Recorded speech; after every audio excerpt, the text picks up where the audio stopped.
మరి కాసేపట్లో తుక్కుగూడలో కాంగ్రెస్ జనజాతర సభ ప్రారంభం కాబోతోంది.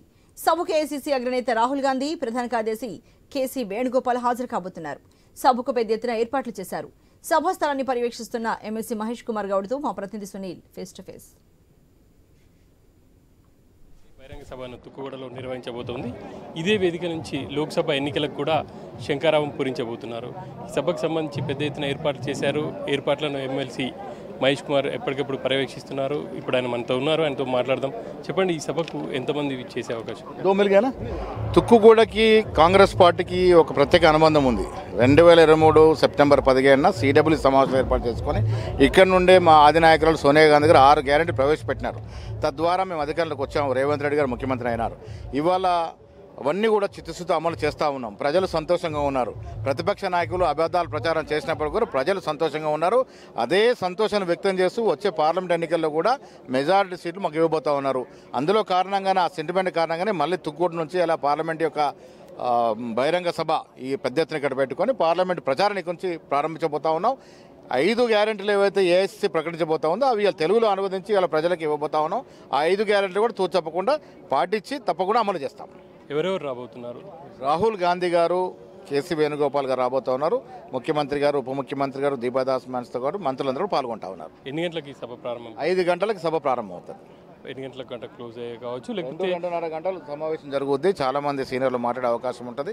8 గంటలకల్లా సమావేశం ముగిసే అవకాశం ఉంది. మీకు పార్టీ అధికారంలోకి వచ్చిన తర్వాతనే కరువు వచ్చిందని చెప్పేసి విపక్ష నేతలు ఆరోపిస్తున్నారు. దీనికి కరువు అనేది ప్రకృతి వల్ల వచ్చేది. భగవంతుడి యొక్క అనుగ్రహం ఉన్నప్పుడు కరువు వచ్చినా ఏదొచ్చినా మళ్ళీ బయటపడిన అవకాశం ఉంది.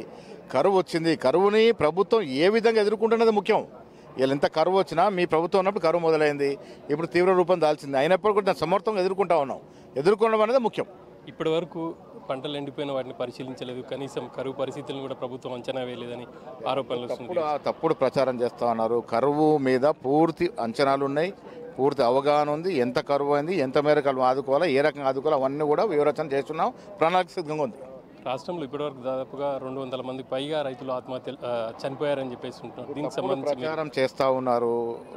ఆయన భయంలో రోజుకి సగటున 4 ఆత్మహత్యలు చేసుకున్నారు కేసీఆర్ హయాంలో. ఇవాళ కొంత ఆత్మహత్యలు జరిగి ఉండొచ్చు, కానీ వాళ్ళు చెప్పే సంఖ్యకి చాలా భిన్నంగా ఉంది. వాళ్ళు 10% 100% చేసి చూపిస్తూ ఉన్నారు.